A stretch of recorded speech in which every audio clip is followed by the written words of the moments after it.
Hello all dear students of 10th class. Today we will do chapter 3 of water resources.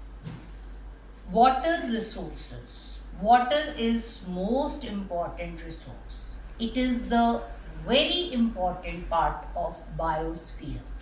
Land, water and air. These three are the important parts of biosphere. Life is not possible without water on the surface of the earth. And our earth surface is covered, 3/4 of our earth surface is covered with water. That is approximately 71%.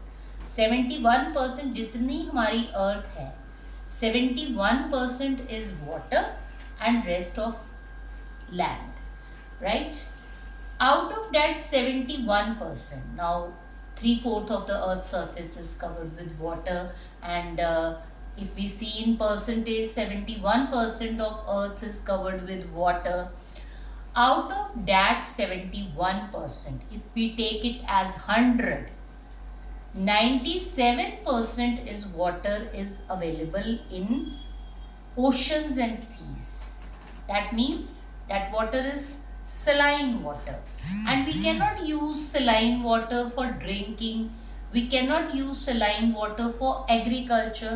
So what is left? Only 3% water is left, and that 3% water is fresh.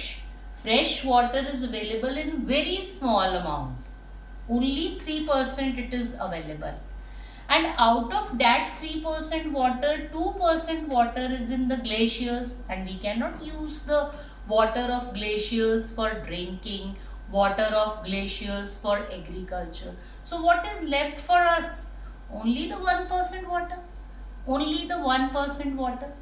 And that 1% water is obtained from surface runoff. Surface runoff का क्या मतलब होता है? The water of rivers, the water of lakes, right? And the groundwater. This is called the surface. तो वो हमारे पास सिर्फ 1% water है. No doubt earth is covered with water, 3/4 earth is covered with water. पर जो हमने water use करना है वो कौन सा है? हमारे पास कितना है? Only the 1% water, right? And water is recharged through hydrological cycle. Hydrological cycle आप सबने अपनी जूनियर क्लासेस में पढ़ा होगा, जिसको आप वाटर साइकिल बोलते हो, कि water goes in the atmosphere through evaporation, then condensation से वो अर्थ के ऊपर आता है, देन अगेन वो इवेपोरेशन के थ्रू एटमॉस्फेयर में जाता है, और कंडेंसेशन बारिश के साथ वो फिर नीचे आता है, and this is called the hydrological cycle. And this it is always going on. That is why we can say water is a renewable resource. Water जो है वो renewable resource है, क्योंकि water cycle जो है वो हमेशा चलता रहता है. So water is a renewable resource, and 71% of the earth is covered with water. Then how is it that countries and regions around the globe suffer from water scarcity? इतना पानी होने के बाद भी we are facing the problem of water scarcity. Water scarcity means the water shortage. इतना पानी होने के बाद भी शॉर्टेज है. क्यों? क्योंकि फ्रेश वाटर बहुत कम है. फ्रेश वाटर सिर्फ 1% है. ठीक है, इसलिए 71% अर्थ जो है covered with water. Then why water scarcity? Because fresh water is very less. Fresh water जो है वो बहुत कम है हमारे पास. और इंडिया जो है it receives 4% of the world precipitation. Precipitation क्या होती है? The falling of any liquid और solid from the atmosphere on the surface of the earth is called the precipitation. In simple language, rainfall को precipitation बोलते हैं, हेलफॉल को precipitation बोलते हैं, स्नोफॉल को प्रेसिपिटेशन बोलते हैं. तो वर्ल्ड की कितनी प्रेसिपिटेशन इंडिया में होती है? India receive 4%. 4% वर्ल्ड की प्रेसिपिटेशन जो है वो इंडिया में है. और इंडिया का रैंक क्या है, 133 इन the world in terms of water availability पर पर्सन पर एनम। और इंडिया के पास कितना टोटल रिन्यूएबल वाटर रिसोर्स है, 1897 square kilometres per annum, right. Now, what is water scarcity? What is the meaning of water scarcity? Scarcity means the shortage of water. And there are so many causes of scarcity of water. कि पानी की shortage है, उसके बहुत सारे reasons हैं कि why there is a shortage of water. तो causes क्या हैं? The first cause is variation in seasonal and annual precipitation. अब आप देखते हो जब रेनी सीजन होता है तो बारिश पड़ती है, जब रेनी सीजन नहीं होता है तो बारिश नहीं पड़ती है। तो जो ग्राउंड में पानी है वो कहाँ से जाता है, रेन का पानी ही है जो ग्राउंड में जाता है, पर बारिश तो सारा साल नहीं पड़ती, एनुअल रेनफॉल बहुत ज़्यादा नहीं होती है। तो अगर एनुअल रेनफॉल नहीं होगी तो पानी वाटर टेबल इंक्रीज कैसे होगा। सो this is the one reason कि बारिश कम है या बारिश ज़्यादा है। समटाइम्स ज़्यादा बारिश ऑल्सो कॉज द प्रॉब्लम का। अब जैसे बहुत बारिश हुई, उस बारिश की वजह से हिमाचल प्रदेश में फ्लड्स आ गए, पंजाब में भी फ्लड्स आ गए, तो पानी ज़्यादा हो गया तो भी उसने प्रॉब्लम क्रिएट कर दी, पानी कम होगा तो भी प्रॉब्लम क्रिएट होगी, ठीक है। तो variation in seasonal and annual precipitation is the one cause of water scarcity. Number 2 is the over exploitation, excessive use of water. Everyone is using water. जितनी भी population है, even a single person is using the water. हर बंदा पानी का use तो कर रहा है, तो वो क्या है, पॉपुलेशन बहुत ज़्यादा है। So excessive use of water is also the reason of water scarcity. Water scarcity का एक reason excessive use है। Number 3, unequal access to water among different social groups. कई social groups ऐसे हैं जिनका access पानी के लिए ज़्यादा है, और कई social groups ऐसे हैं जिनका access जो है वो पानी के लिए बहुत थोड़ा है। मतलब कि कईयों के पास पानी बहुत ज़्यादा है, कईयों के पास पानी बहुत थोड़ा है। Number 4, growing population day by day increase हो रही, और हर एक को पानी की ज़रूरत तो है, तो growing population is also one reason of water scarcity. Water scarcity का एक रीजन है ग्रोइंग पॉपुलेशन, ठीक है। Water is needed for agriculture also, agriculture के लिए पानी की ज़रूरत है, ठीक है। To produce more and more for growing population, क्योंकि पॉपुलेशन बहुत बढ़ रही है, पॉपुलेशन के लिए ज़्यादा ग्रो करना पड़ता है, जितना ज़्यादा ग्रो करेंगे उतना पानी का यूज़ होगा, और जितना ज़्यादा पानी का यूज़ होगा उतनी स्कार्सिटी होगी। So this is also the one reason of water scarcity. Industries को बहुत पानी चाहिए, इंडस्ट्रीज चलाने के लिए बहुत पानी की ज़रूरत पड़ती है। Industrialisation is the one reason of water scarcity. जितने ज़्यादा शहर बढ़ेंगे उतनी ज़्यादा पानी की ज़रूरत बढ़ेगी। Urbanisation is also the one reason of water scarcity. Industrialization and urbanization both are the reasons of the water scarcity. Some areas have ample water. कई एरियाज ऐसे हैं जहाँ पे पानी बहुत है पर फिर भी scarcity है। So यहाँ क्या रीजन है, why the scarcity? Because that ample water is polluted water. अब polluted पानी को तो नहीं आप यूज कर सकते ना। डोमेस्टिक पोल्यूशन है, इंडस्ट्रीज में से पोल्यूशन निकलता है जो पानी को पोल्यूट करता है, तो क्या आप गंदा पानी पी लोगे? नो। तो पानी तो बहुत है बट वो पोल्यूटेड है, तो एम्पल वाटर है बट स्टिल स्कार्सिटी, फिर भी स्कार्सिटी ऑफ वाटर है। So this is also the one reason of water scarcity. So what is the need now? What is the need of the hour? The need of the hour is to conserve water. पानी को save करो, क्योंकि पानी के बगैर life नहीं है। Water is very important to survive on the surface of the earth. So it is the need of the hour to save water, to conserve. Conserve का क्या मतलब है? To save water. ठीक है, and manage our water resources to safeguard ourselves from health hazards to ensure food security. कुछ इस तरीके techniques होनी चाहिए जिससे पानी को सेव किया जा सकता है, ठीक है। और हम सबके पास वो टेक्निक्स होनी चाहिए how to save the water, पानी को सेव कैसे करना है। एंड वी हैव अडॉप्टेड, हमने कई टेक्निक्स को यूज भी किया है। Now in the next part we will study the multipurpose river valley projects की मल्टीपर्पज रिवर वैली प्रोजेक्ट्स क्या होते हैं, और प्रीवियस टाइम एंशियंट हिस्ट्री में जो हमारे किंग्स थे वो भी क्या कुछ करते थे पानी को सेव करने के लिए। उस टाइम पे भी कुछ वाटर के मैनेजमेंट के हमारे पास टेक्निक्स थी, अब भी हैं। Now we will discuss that. Multipurpose river valley projects and integrated water resources management, ठीक है। अब हम इसके बारे में पढ़ेंगे, how do we conserve and manage water. तो जो वाटर कंजर्वेशन टेक्निक्स थी वो एंशियंट टाइम में भी चलती थी। तो ये कुछ एग्जाम्पल्स हैं, हाइड्रोलिक स्ट्रक्चर्स हैं एंशियंट इंडिया के, उनकी एग्जाम्पल है। पहली example, in the 1st century BC Shringaverapura near Allahabad, ये पहली एग्जाम्पल है, हिस्ट्री में से एग्जाम्पल है। had sophisticated water harvesting system channeling the flood water of the river Ganga।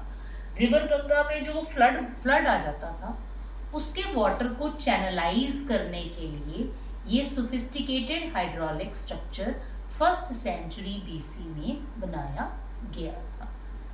Number 2, during the time of Chandragupta Maurya, बहुत पुरानी बात है चंद्रगुप्त मौर्य, ठीक है। डैम्स, लेक्स और इरिगेशन सिस्टम्स जो हैं वो they were extensively built at that time by Chandragupta Maurya, ठीक है। Number 3, evidences of sophisticated irrigation works have also been found in Kalinga, modern Odisha is called the Kalinga, ठीक है। उसके बाद आंध्र प्रदेश, उसके बाद बिनोर कर्नाटका, कोल्हापुर महाराष्ट्र, वहाँ पे भी सोफिस्टिकेटेड हाइड्रोलिक स्ट्रक्चर्स पानी को सेव करने के लिए बनाए गए। ये हमारी हिस्ट्री की बात है। लास्ट 11th century में भोपाल लेक बनाई गई। It was the largest artificial lake at that time and built in the 11th century। उसके बाद 14th century में द टैंक ऑफ हौज खास, दिल्ली में हौज खास एक टैंक है, it was constructed by the Iltutmish for supplying water to Siri fort area. So these are the history, ये history की बात है कि तब भी वाटर मैनेजमेंट होती थी, ठीक है। Now what are dams and how do they help us in conserving and managing water. हम डैम्स के साथ किस तरह से पानी को कंजर्व कर सकते हैं और मैनेज कर सकते हैं, डैम्स होते क्या हैं, ठीक है। डैम्स जो है वो ट्रेडिशनली पहले ज़माने में जो डैम्स थे वो किस लिए बनाए जाते थे, to impound rivers and rain water, river के पानी को कंट्रोल करने के लिए, रेन वाटर को कंट्रोल करने के लिए डैम्स जो है वो बनाए जाते थे और लेटर उनको एग्रीकल्चरल फील्ड्स में यूज किया जाता था। But now today dams are built not only for irrigation, पहले सिर्फ इरिगेशन के लिए होते थे, but now it is not only for irrigation, these are built for electricity generation also, use for flood control also, recreation also, inland navigation, fish breeding, बहुत सारे काम हम डैम से करते हैं। इलेक्ट्रिसिटी जनरेट करते हैं, एग्रीकल्चर को पानी जाता है, रिक्रिएशन करते हैं, इनलैंड नेविगेशन करते हैं, फ्लड कंट्रोल करते हैं। so many purposes of making one dam, and that is why what it is called multi-purpose river project। एक पर्पस नहीं है, so many purposes, that is why it is called multi, इसको multi-purpose जो है वो बोला जाता है। डैम होता क्या है? It is a barrier. Flow, पानी का फ्लो है, फ्लो वाटर, उसको रोक देना, barrier. It is a barrier across the flowing water, जो कि that obstructs, directs and retards the flow. और उसका जो पानी है सारा वो कहाँ सेव करना? एक लेक बना के उसमें सेव करना, and then use that water later on. ठीक है। और जो हमारे डैम्स हैं, अकॉर्डिंग टू इट्स स्ट्रक्चर्स और according to height, these are classified into various groups. तो अकॉर्डिंग टू स्ट्रक्चर, जो डैम का स्ट्रक्चर है उसके अकॉर्डिंगली डैम्स जो हैं, टिम्बर डैम, लकड़ी के बने हुए डैम, embankment dams और masonry dams, this is और masonry dams, सीमेंट के बने हुए डैम्स। अकॉर्डिंग टू हाइट, बहुत large dams, higher dams, medium और low dams. This is the classification according to the height के अकॉर्डिंगली डैम्स। और जो मल्टीपर्पज़ प्रोजेक्ट्स हैं ये लॉन्च किए गए आफ्टर इंडिपेंडेंस के बाद इनको जो है वो मल्टीपर्पज़ को लॉन्च किया गया। जो पहले के डैम हैं that is only for the agriculture, तब उसको मल्टीपर्पज़ नहीं बोलते थे। और जब इंडिपेंडेंस के बाद जो है उसके बहुत सारे और पर्पसेस हो गए, that is why it is called the multipurpose river valley projects. और Jawaharlal Nehru proudly proclaimed the dam as the temples of modern India. Jawaharlal Nehru ने इनको मॉडर्न इंडिया के टेम्पल्स बोला है। So these are the all the advantages of dams, making dams. Dam बनाने की बहुत सारी एडवांटेजेस हैं।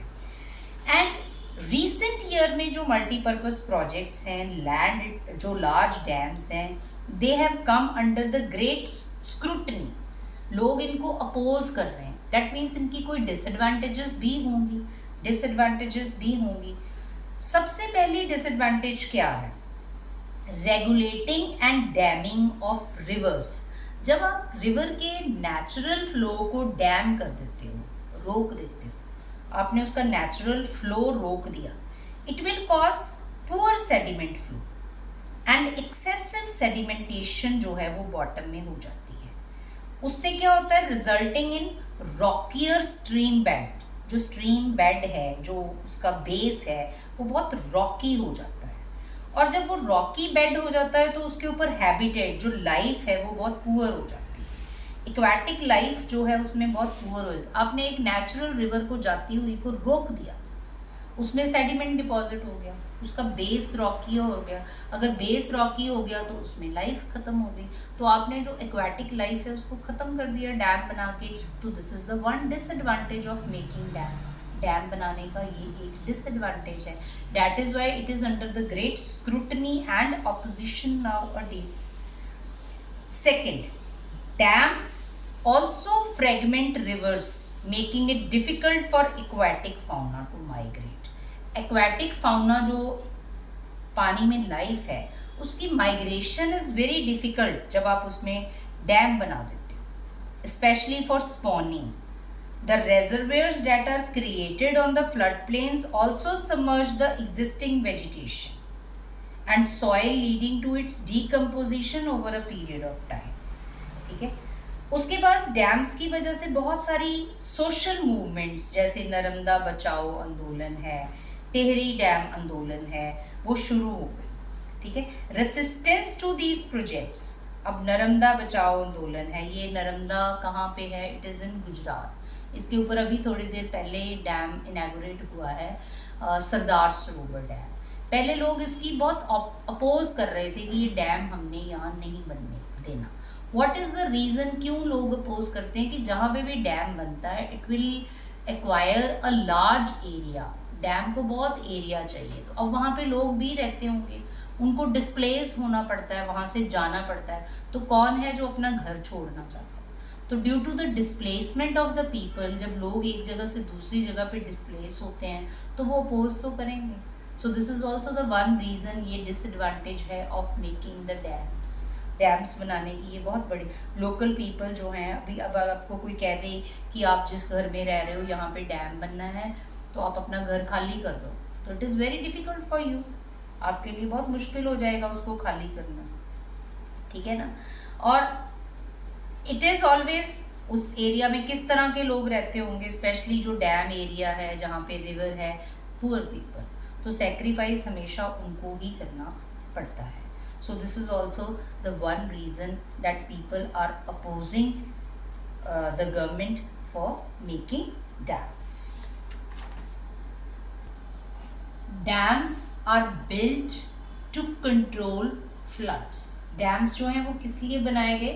To control the floods. But ironically, the dams that were constructed to control floods have triggered floods. हमने dams क्यों बनाए थे? कि डैम्स जो हैं वो फ्लड्स को कंट्रोल करेंगे, पर आजकल क्या हो रहा है कि dams are responsible for flooding, floods के लिए रिस्पॉन्सिबल हैं। क्यों? Due to sedimentation in the reservoir. वो जो रेजर्वियर है जहाँ पे डैम्स के लिए लेक्स बनाई हैं, उसमें इतना सेडिमेंटेशन हो गया है कि पानी जो है वो ओवरफ्लो हो जाता है। और जो बिग डैम्स हैं मोस्टली हैव बीन अनसक्सेसफुल, जो बहुत बड़े बड़े डैम्स हैं वो अनसक्सेसफुल हैं टू कंट्रोल द फ्लड्स। जब एक्सेस रेन हो जाती है तो लार्ज डैम्स जो हैं वो फ्लड को कंट्रोल ही नहीं करते। This you have seen now in 2023 in Punjab and in Himachal Pradesh. Punjab में इस टाइम पे फ्लड आया हुआ है। What is the reason? The water of dams. Punjab में तो अब इतनी बारिश नहीं हो रही है, जो होनी थी वो पहले हो चुकी है, पर अब भी पंजाब में आप न्यूज़पेपर, डेली न्यूज़पेपर देखो, पंजाब में फ्लड आया हुआ, ठीक है। रीज़न क्या है? क्योंकि फ्लड गेट्स जो है डैम्स के वो खोल दिए गए हैं। इतना नीचे सेडिमेंटेशन है कि पानी ओवरफ्लो हो रहा है and dams are responsible for floods. Floods के लिए बनाए किस लिए थे? टू कंट्रोल फ्लड्स, पर उल्टा हो गया कि उसकी वजह से फ्लड्स जो हैं वो आ रहे हैं। अगर आप 2006 की बात करो, महाराष्ट्र में, गुजरात में फ्लड्स आए थे। क्यों? बिकॉज ऑफ द डैम्स की वजह से, ठीक है। So dams are responsible for floods के लिए वो रिस्पॉन्सिबल है, ठीक है। Next is the rain water harvesting. यहाँ पे रेन वाटर हार्वेस्टिंग का मतलब है रेन के पानी को बचाना, क्योंकि हम रेन के पानी को भी यूज़ कर सकते हैं। So we have adopted so many techniques, हमने बहुत सारी टेक्निक्स अडॉप्ट की हैं इंडिया में to harvest the rain water, ठीक है। वो इसमें सबसे पहली टेक्निक जो है we have adopted in the hilly and mountainous region. हिली रीजन में, माउंटेनियस रीजन्स में पीपल बिल्ट डाइवर्जन चैनल्स। लोगों ने डाइवर्जन चैनल्स बनाए हुए हैं जिनका नाम है कुल्स एंड गुल्स, वेस्टर्न हिमालयस में फॉर एग्रीकल्चर, ठीक है। उसके बाद उसमें in the flood plains of Bengal inundation channels were built to irrigate there, people have built inundation channels to irrigate their fields. उसके बाद in arid and semi-arid regions, agricultural fields were converted into rain-fed storage structures. Fields को जो है वो rain-fed storage structure में convert किया जाता है, जहाँ पे पानी जो है वो खड़ा रहता है and it moisten the soil, और उसको क्या बोलते हैं? खादिन्स। जैसलमेर में उसको खादिन्स बोलते हैं, और जोहात्स जो है वो राजस्थान में बोलते हैं। अदर पार्ट्स ऑफ राजस्थान, वहाँ पे इसको जोहात्स बोला जाता है। उसके बाद roof top rain, the next is the tankas. Semi arid and arid regions Rajasthan, especially Bikaner, Phalodi, Barmer, हर एक हाउस में, हर एक घर में traditionally they have the underground tanks हैं जिनको टंकास बोला जाता है फॉर स्टोरिंग वाटर, ठीक है। ये जो टंकास होते हैं ये एक बिग रूम के जैसे होते हैं, 6.1 metres deep, 4.27 metres long and 2.44 metres wide, ठीक है। And these tankas were part of the well developed roof top rain water harvesting system. And it is adopted in Rajasthan, ठीक है ना। और जो रेन वाटर है उसको टंकास में स्टोर करके रखा जाता है टिल द नेक्स्ट रेनफॉल, अगली रेनफॉल तक उसको सेव कर। और वहां पे रेन वाटर को क्या बोला जाता है, पलार पानी, पलार पानी बोला जाता है, ठीक है। उसके बाद roof top rain water harvesting, ये बहुत कॉमन है प्रैक्टिस शिलोंग में, मेघालय में। It is interesting because Cherrapunji and Mawsynram जो है, it is situated at a distance of 55 kilometre from Shillong. It receives the highest rainfall in the world, yet the state capital Shillong faces acute shortage of water. Mawsynram जो है वो शिलोंग के बिल्कुल पास है और माइसन राम में हैवीएस्ट रेनफॉल होती है वर्ल्ड की, फिर भी शिलोंग में एक्यूट शॉर्टेज ऑफ वाटर है। Nearly every household in the city has a roof top rain water harvesting structure. हर घर में roof top rain water harvesting जो है वो स्ट्रक्चर है।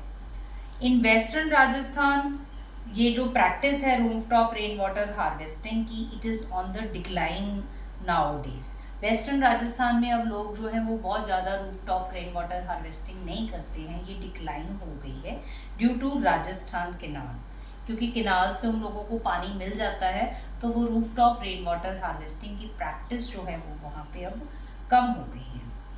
एक रिमोट बैकवर्ड विलेज है कर्नाटका का मैसूरू में, the name of the village is Gendathur village है। They have installed in their households rooftop rainwater harvesting system to meet their water needs.